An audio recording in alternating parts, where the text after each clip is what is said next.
मैं 22 साल की थी जब मेरा पहला रिश्ता आया। रिश्ता बहुत माकूल घराने से था, मगर बड़ी रुकावट ये थी कि वहाँ 4 नंदें थीं। अम्मा ने जब मुझे ये बात बताई तो मैं हैरत से इन्हें देखा। अम्मा, मेरी शादी आप 4 नंदों वाले घर में कैसे कर सकती हैं? आपको तो पता है, मुझे इन चालाकियों का भी नहीं पता जो अमूमन ससुराल में की जाती हैं, जिनसे लड़कियां अपने शोहर के दिल पर राज करती हैं। आप यहाँ इनकार कर दें, मैं इस जगह पर गुजारा नहीं कर सकती। मेरी बात सुनकर अम्मा हंस पड़ी। अरे, तुम्हें अभी से ससुराल की फिक्र पड़ गई है? शर्म करो, इस उम्र में लड़कियां तो शर्म से अपना मुंह नहीं दिखाती, और तुम हो के बड़ी बेशर्मी से अपनी नंदें गिन रही हो। अरे पगली, नंदे कब कुछ शोहर के घर में ही टिकती रहती हैं। वो भी तो तुम्हारी तरह पराया धन होती हैं। थोड़े अरसे बाद ब्याह कर अपने घरों की हो जाएंगी। इसमें फिक्र करने वाली क्या बात है? मेरी अम्मा ने मुझे समझाया, साथ ही बताया कि मेरी नंदों की उम्रें भी शादी वाली हैं। वो भी आकर अपने घर चली जाएंगी, तो मुझे कोई फिक्र नहीं होगी। मुझे भी अम्मा की बात दिल पर लगी थी। मैंने कहा, ठीक है, जैसा आप कहेंगी मैं वैसा ही करूँगी। लेकिन एक बात का ख्याल रहे कि मेरा शोर नंदों का और फिर अपनी माँ का हमायती ना हो। आप इस बात का अच्छी तरह से अंदाज़ा कर लें। अगर ऐसा हुआ तो मैं पहले दिन ही घर वापस आ जाऊंगी। मेरी बातें सुनकर अम्मा हंस हंस कर लोटपोट हो रही थी। वो बोलती कि ऐसा कुछ नहीं है, तुम अभी छोटी हो, ऐसी बातें तुमको जेब नहीं देती। मगर अम्मा को क्या पता था कि मेरे घर में, जैनी मेरे ससुराल में, किस तरह का माहौल है। मंगनी पट ब्याह वाला मामला किया गया था। मेरी नंदों ने मुझे बड़े चाक से ब्याया था, क्योंकि वो इनका इकलौता भाई था। यानी मेरा शोहर माजिद मेरी नंदों का इकलौता भाई था। सो उन्होंने खूब अरमान पूरे किए। शादी पर झूम झूम कर नाची थी। इनमें से एक नंद शादीशुदा थी, जबकि बाकी 3 गैर शादीशुदा थी। मुझे इनसे बड़ा डर लग रहा था। ये बड़े जिस्मात वाली मालिक थी। मैं सोचने लगी कि अगर किसी का दिमाग घूम गया और किसी ने मुझसे मुकाबला करने की ठान ली तो मैं तो इनके एक थप्पड़ की मार थी। मगर मैं क्या जानती थी कि थप्पड़ के अलावा भी बहुत सी चीज़ें होती हैं जो इंसान को तबाह कर देती हैं, इसकी इज्जत नफ्स को मजरूह कर देती हैं। शादी वाले दिन मेरी एक ही नंद मेरे साथ थी जो मुझसे बहुत ज़्यादा मोहब्बत जता रही थी। वो मुझे माजिद के कमरे में छोड़ गई, लेकिन फिर जाते जाते वापस पलटी। इसका रवैया देखने वाला था। आंखों में गुरूर और मोहब्बत से मुझे देख के कहने लगी, बात सुनो लड़की। मैंने सर उठाकर देखा तो इसके चेहरे पर बेपनाह गुस्सा था। जी बोलिए। बात इतनी सी है कि हमारा भाई इकलौता है और हम इसके बारे में कोई फजूल बात बर्दाश्त नहीं करते। और सबसे बड़ी बात, सब बहनों में ताकतवर मैं हूँ। इस घर में मेरी चलती है, सो तुम कभी मुझसे तो मुकाबला करने की सोचना भी मत, वरना मैं तुम्हारे साथ वो कर सकती हूँ जो तुमने कभी सोचा भी ना होगा। अपनी नंद की बात सुनकर मैं हैरान थी कि कोई बहन ऐसे कैसे कह सकती है। इसने वहीं पर बस नहीं किया, मेरे करीब आकर अजीब से अंदाज में बैठ गई और बोली, अपना जेवर उतारो और मुझे दो। क्या मतलब, मैं अपना जेवर उतारूं और आपको दूं? मैंने कहा था इसलिए कि इस घर में मेरी चलती है। तुम अपना जेवर मुझे दे दो, मैं संभाल के रखूंगी। माफ़ कर दे, मैं आपको अपना जेवर नहीं दे सकती। या तो मांझू को दूंगी या अपने पास रखूंगी। मेरी बात सुनकर वो जोरदार कहका लगाकर हंस पड़ी।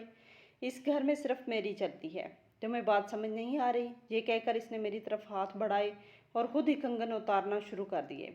मैं दर्द से चीखने चिल्लाने लगी, क्योंकि ऐसा बदतमीजी वाला रवैया मैंने पहली बार देखा था।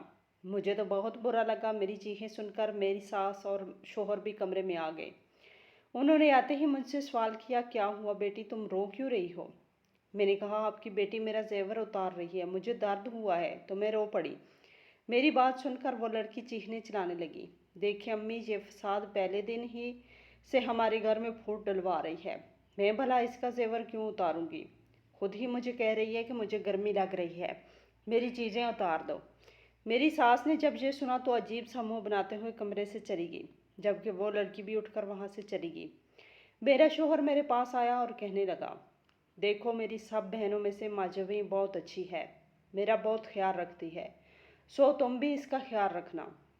इसका दिल ना दुखाना, वरना इसकी बद्दुआ भी लग जाती है। अपने शोहर की बात सुनकर मुझे बहुत बुरा लगा था, लेकिन मैं चुप हो गई थी। अगला दिन तो और भी ज़्यादा धमाकेदार था। मेरी सास ने मुझसे कहा कि तुम खीर बना कर दो, और मुझे इस बात पर भी कोई इतराज़ नहीं था। माजिद तब भी सो रहे थे। इन्हें देर तक सोने की आदत थी। लेकिन जब ये मेरी शादी का दूसरा दिन था, मुझे बहुत बुरा भी लग रहा था कि आखिर घर के काम करवाने की इतनी भी क्या जल्दी है कि दूसरे ही दिन मुझे खीर बनाने का कह दिया। मैंने खीर वगैरह तो कोई ना बनाई, वापस आकर अपने कमरे में बैठ गई। मेरी सास ने जब दोबारा दरवाजे पर दस्तक दी, माजिद भी जाग गए।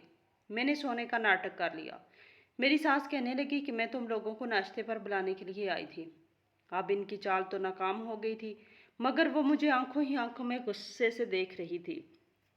जाहिर है इन्हें मुझसे बदला भी तो लेना था, मगर बदला लेने का कोई मौका मैं आने ही नहीं दे रही थी। कल से जो कुछ मेरे साथ हुआ था मेरे हक में ही हुआ था। माजिद 12 बजे उठे तो किसी काम से बाहर जाने लगे। मैंने कहा कि मुझे अपने साथ ले चलें। बोला कि हम शाम को घूमने फिरने चलेंगे। फिलहाल मुझे ज़रूरी काम है, तुम घर पर ही रुको। मैं मान गई। माजिद के जाने के बाद मैंने सोचा क्यों ना अम्मा को फ़ोन करके सारी सूरत हाल से आगाह कर दूँ। इन्हें यह भी बताऊं कि मेरे साथ इस घर में क्या हो रहा है।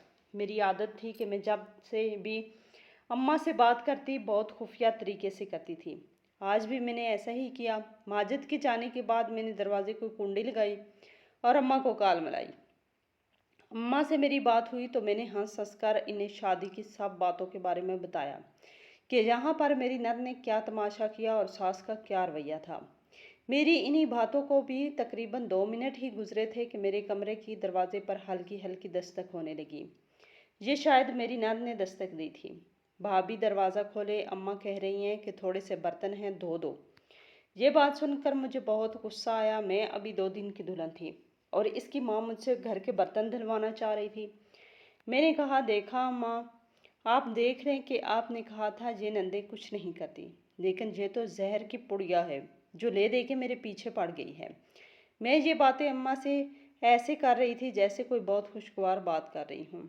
मेरी नंद को मुझ पर शक हो गया कि शायद मैं फ़ोन पर न जाने किससे बात करती हूँ। तब इसने जाकर मेरी सास को भी बता दिया। मेरी सास भी बातें करती हुई मेरे कमरे में आई और बोली, तुम किससे बातें कर रही हो? क्या तुम जानती नहीं कि अब तुम्हारी शादी हो गई है? अपने पुराने चक्कर अपने मेके में ही छोड़ के आने थे। यहाँ पर क्यों लेकर आई हो? मेरा बेटा नेक और शरीफ है, जबकि तुम इसे धोखा दे रही हो। इसके पास तो इस तरह का मोबाइल भी नहीं है। वो बहुत ही मुख्तसर और सादा सा फ़ोन इस्तेमाल करता है। बताओ तुम किससे बात कर रही थी? अपनी सास नंद की बातें सुनकर मैं तनस्तन खामोश हो रही थी। मैं इन्हें यह भी नहीं बता सकती थी कि मैं अपनी माँ से बात कर रही थी। बस फिर क्या था, मेरी नान ने इतना शोर मचाया कि मेरे सास को मेरे शोहर को बुलाना पड़ा। माजद अपने किसी काम से गए थे, लेकिन काम छोड़कर वापस घर आ गए थे। क्योंकि घर में ये सब तमाशा चल रहा था, मैंने भी अपनी नंद को यही जाहिर किया जैसे मैं किसी लड़के से बात कर रही थी। और पकड़े जाने पर मुझे बहुत अफसोस है। इसी सब तमाशे को देखने के लिए मेरी सास और नंद ने फ़ोन लेकर मेरे शोहर को बुला लिया। मैं भी मुजरम बनी खड़ी थी। ड्रामेबाजियों का आगाज हो चुका था। एक सर्द जंग थी जो मेरी सास और नंद के बीच चल रही थी। शोहर ने आते ही मैंने अपना पैंतरा बदल लिया। क्या बात है माँ जी, आप इतना गुस्सा क्यों कर रही हैं? मैं ऐसे जाहिर करने लगी जैसे अभी अभी कमरे से निकली हूँ। तुम अपने किसी यार से बात कर रही थी, वो भी इतना हंस हंस कर। बोलो बताओ। उन्होंने ये कहकर मेरा फ़ोन मुझसे छीनने की कोशिश की। फ़ोन वापस लेते हुए अपने शोहर के हवाले कर दिया। ये रे माजिद, आप मेरा सारा फ़ोन चेक कर लें। मैंने तो आपसे कुछ नहीं छुपाया। तो क्या तुम्हें भी पता है कि ये अपने किसी यार से बात करती है? मेरी सास ने माजिद से कहा। नहीं माँ जी, ऐसी तो कोई बात नहीं है। माजिद घबराए हुए लहजे में बोले। तो चलो इसका फ़ोन चेक करो। हाँ माजिद, अब मेरा फ़ोन अभी देख लें। मैं तो अपनी अम्मी को कॉल कर रही थी, बल्कि कॉल का रिकॉर्ड भी इस फ़ोन में मौजूद है। और कितने मिनट बाद हुई ये सब भी लिखा हुआ होगा। माजिद ने जब फ़ोन खोलना शुरू किया तो मेरी सास और नंद के चेहरे का रंग बदलने लगा। उन्होंने देखा तो ये वाकई मेरी अम्मी का ही नंबर था। ऊपर नाम अम्मी का लिखा था। तब मेरी नंद ने शोर मचाया कि हो न हो ये किसी और का नंबर होगा, लेकिन इसने नाम किसी और का लिखा है। तब मेरे शोहर ने मेरे ही फ़ोन से नंबर मिलाया। फ़ोन अम्मी ही ने उठाया तो उन्होंने हाल चाल दराफ्त किया। कहा कि बस यूं ही फ़ोन किया था। मेरे शोहर बहुत शर्मिंदा नज़र आ रहे थे। उन्होंने अपनी माँ और बहन से भी कहा। इनके चेहरे भी नदामत के आसार थे, मगर अब वो अना की मारी मुझसे माफ़ी भी नहीं मांगना चाहती थी। वो इस तरह बात करेगी तो हमें शक होगा ना, मेरी सास ने कहा और बात टालने की कोशिश की। मगर मेरे शोहर की नज़र में मैं सच्ची, मेरी नंद और मेरी सास झूठी साबित हो चुकी थी। इससे पहले उन्होंने कभी मेरी हमायत नहीं की थी, लेकिन अब वाकया ही ऐसा हुआ था कि मेरी सास नंद दोनों ही गलती पर थीं। मैंने और कोई बात नहीं की, कहा कि बस जो भी हुआ वो गलतफहमी की वजह से हुआ। ना ही मैंने अपने शोहर को भड़काया, ना ही अपनी सास और नंद को बुरा भला कहा। हालांकि होना तो ये चाहिए था कि उन्होंने मुझ पर गलत इल्ज़ाम लगाया था, तो गलत इल्ज़ाम लगाने के बदले में मेरा शोहर इन्हें कुछ तो सवाल करता। मगर शायद यहाँ इस चीज़ का कोई रिवाज ही नहीं था। खैर, इन लोगों के जाने के बाद मेरे शोहर ने कुछ सोचते हुए कहा, देखो तुम परेशान नहीं होना, मैं जल्द ही अपनी बहन का कोई ना कोई बंदोबस्त करता हूँ। दरअसल इसकी शादी हो जाए तो फिर ये इस तरह की बातें नहीं करेगी। तुम तो जानती हो इस बेचारी की शादी की उम्र है। मगर एक रिश्ते वाले इसका रिश्ता मांग रहे हैं, मगर अम्मा हर बार मना कर देती है। इस बार इन लोगों को बुलाता हूँ, हो सकता है कि वो इस रिश्ते के लिए मान जाएं। तब हम इसकी शादी कर देंगे और इस घर में तुम भी सुकून से रह सकोगे। फिर अम्मा तुम्हारे साथ इस तरह की जिद नहीं करेंगी। मुझे बड़ी खुशी हुई थी कि मेरे शोहर को मेरी मासूमियत का यकीन आ गया था। अगले ही दिन उन्होंने मेरी सास से ये बात कर ली कि मेरी नंद की शादी कर दी जाए। मेरी नंद ने जब ये सुना तो वो गुस्से से पागल होने लगी और कहने लगी, ज़रूर इसी ने सबको भड़काया होगा, यही चाहती होगी कि मैं इस घर से चली जाऊँ। मैं अभी यहाँ से कहीं नहीं जाऊँगी। मेरा रिश्ता अगर आप लोगों ने किया तो मैं इस शख्स की नाक में दम कर दूँगी और फिर घर ही आऊँगी, तो आपको अफसोस होगा। मेरी सास ने जब ये बात सुनी तो वो बहुत परेशान हो गई। शोहर पर तो भी बुरा असर पड़ा, वो मेरी नंद से पहले ही तंग थे। इसकी इस बात ने इन्हें और ज़्यादा आग भगोला कर दिया। हम सब खड़े बात ही कर रहे थे कि मेरी सास ने मेरे शोहर को आंख से इशारा किया कि ये दोनों अंदर वाले कमरे में चले गए। इनके साथ मेरी नान भी गई थी। मेरे सामने ही दरवाज़ा बंद कर लिया गया। न जाने इनके दरमियान क्या बात होने लगी। मुझे बड़ा अजीब सा लगा। आखिर मैं भी तो इस घर की फर्द थी, लेकिन इन लोगों ने मुझसे इतनी बातों का छुपाना बनता नहीं था।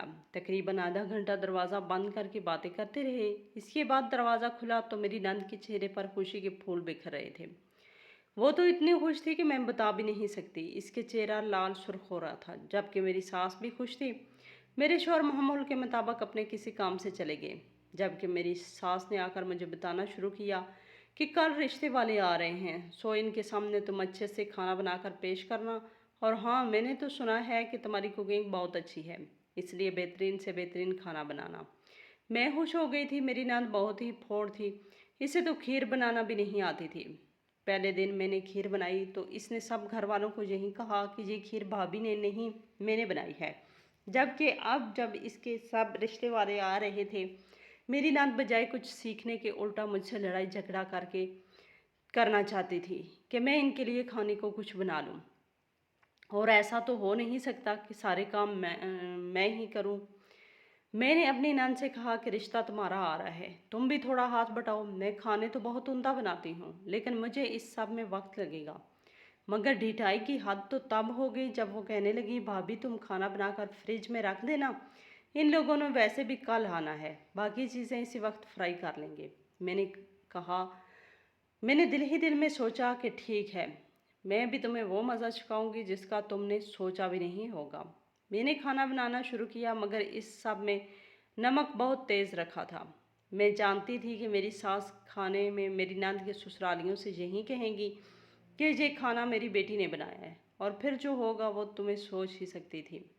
खैर, अगला दिन आया और खाना किसी ने चखा भी नहीं था। सब लोगों ने बड़ी खुशी खुशी मेहमानों से बातचीत की और फिर खाना मेज़ पर लगाने के लिए मेरी नंद आ गई। यहाँ तक कि मैंने इसे खाना ट्रे में रख कर दिया और इसने जाकर मेहमानों के सामने रख दिया। ये लोग काफ़ी अमीर घराने के लग रहे थे। लड़का भी शरीफ था, जबकि मेरी नंद बहुत खुश थी। इन लोगों ने जैसे ही खाने का पहला नवाला लिया, मेरी सास ने ऊपर से चुटकुला छोड़ दिया कि ये सब मेरी बेटी ने अपने हाथों से बनाया है। माशाल्लाह, मेरी बेटी के खाने बनाने की महारत का क्या ही कहना। ऐसे ऐसे खाना बनाती है कि लोग उंगलियां चाटते रह जाते हैं। इन लोगों ने एक नवाला चखा और बोले, बाकी हम घर जाकर खाएंगे। ये तो बस एक घर की रस्म होती है, वैसे भी अब तो आना जाना लगा रहेगा। इस लड़की ने भी खाने से मुंह फेर लिया। जबकि मेरी सास ने खाना चख कर देखा तो वहीं पर मुझ पर फट पड़ी। अरे ये क्या कर दिया तुमने? मैंने तुम्हें कहा था ना कि अच्छे से खाना बनाना, और तुमने इतना नमक तेज कर दिया है। ये तो कोई मुंह में भी नहीं रख सकता। मेरी सास ने ये बात कहकर ना सिर्फ अपने पोल खोल दिए बल्कि लोगों के सामने भी अपनी बेइज्जती करवा दी। मैं भी डरी सहमी दूसरी तरफ जाकर खड़ी हो गई। मेरी नंद के लिए आए मेहमानों में से एक औरत बोल पड़ी। अरे आप मासूम बच्ची को क्यों डांट रही हैं?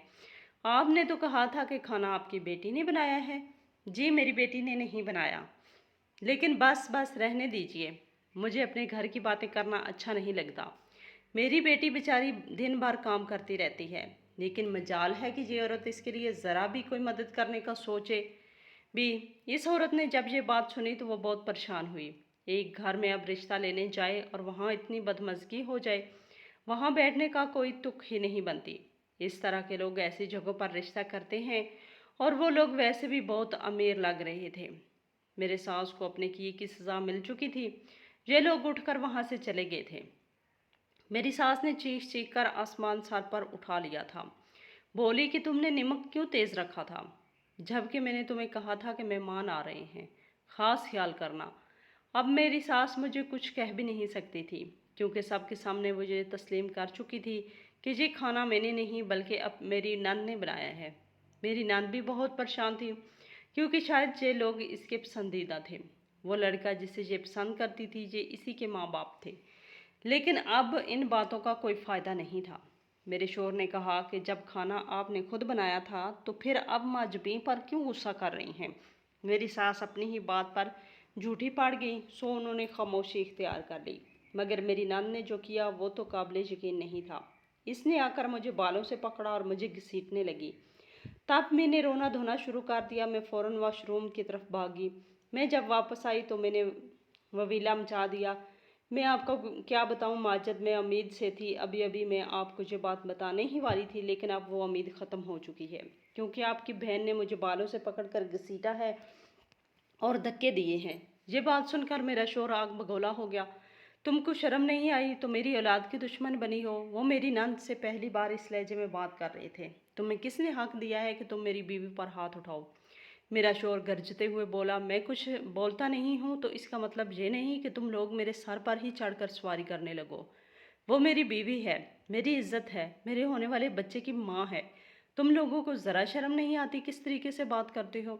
मेरे शोहर ने मेरी नंद पर बहुत गुस्सा किया और बोला, चलो मैं तुम्हें चचा के घर छोड़ आता हूँ। जब तक तुम्हारा रिश्ता होता है तुम इस काबिल नहीं हो कि तुम इस घर में रहो। तुम तो हर बात पर फसाद मचाती हो। खुदा का खौफ, मैं सोचता था कि शायद भाभी गलत कहती हैं, मगर तुम तो हो ही फसादन। तुमने आज मेरी बीवी को मारा है, कल तुम मेरे बच्चों को मारोगी। इससे अच्छा है कि तुम चचा के घर में रहो। मेरे शोहर ने ये कहकर नंद को बाजू से पकड़ा और इसे बाहर ले गए। चचा का घर पास ही था। ये इन्हें वहाँ छोड़ आए। वापस आए तो बहुत परेशान भी लग रहे थे। जाहिर है बहन को घर से निकाल कर कोई भी खुश नहीं होगा। मैं अभी वहीं खड़ी ही थी कि मेरे फ़ोन पर व्हाट्सएप के मैसेज आने लगे। मैंने इस वक्त मैसेज नहीं खोले कि मेरा शोहर परेशान था। तकरीबन 2 घंटे बाद मैंने मैसेज खोला तो मुझे अजीब सी तस्वीरें देखने को मिली थी। मैंने देखा मेरी नंद के ढेरों सारे मैसेज बोले थे। बोली कि तुमने मुझे घर से निकलवा दिया है। अब मैं जो तुम्हारे साथ करूँगी वो तुम सोच भी नहीं सकती। अगली कुछ तस्वीरें जो कि बहुत ही बेहुदा थीं। मैंने देखा कि किसी में खाना पका रही थी तो किसी ने कोई और हरकत कर रही हूँ। इन सब तस्वीरों में मेरा पर्दा नहीं था। जाहिर है होता भी कैसे, मैं तो अपने घर के कामों में मसरूफ़ थी, जबकि मेरी नंद महारानी पूरा दिन घर में मेरी तस्वीरें बनाती रहती थी, वो भी पर्दे से आ रही। मैंने जब ये देखा तो फ़ौरन ही अपना इंटरनेट बंद कर दिया ताकि मज़ीद तस्वीरें ना आएं। मेरी नंद ये सब डिलीट ना कर सके। अपने शोहर को जाकर वो मैसेज दिखा दिए। कहा, मैं आपकी इज्जत हूँ, मगर मेरी नंद यानी कि आपकी बहन इस तरह की हरकतें करने पर उतर आई है। अब तो वो इन तस्वीरों को किसी न किसी तरह फैला देगी। फिर आप मुझ पर गुस्सा करेंगे कि मैं ऐसे तस्वीरें किसको भेजती हूँ। ये कहकर मैंने फ़ोन शोहर के हवाले कर दिया। इन्हें तो ये देखकर बहुत गुस्सा आया। थोड़ी देर बाद मेरी नंद ने वो सब मिटा दिया, लेकिन अब वो मेरे शोहर के दिल से पूरी तरह उतर चुकी थी। अगला दिन बड़ा ही खुश आइन था। मेरे शोहर ने चचा के बेटे से ही अपनी बहन की शादी कर दी। वो रोती चलाती रही, मगर इसकी हरकतें ऐसी नहीं थी कि इसे घर में रखा जा सके। मेरी नंद मुझे आज भी बद्दुआएं देती है क्योंकि इसकी शादी इसके मनपसंद लड़के से नहीं हो सकी, जबकि मैं कहती हूँ कि ये सब इंसाफ था जो मैंने इसके साथ किया। अब आप ही बताएं, इसमें मेरी गलती है या फिर मेरी नंद की जो ज़ुबान की कड़वी और नीयत की इतनी खोटी थी।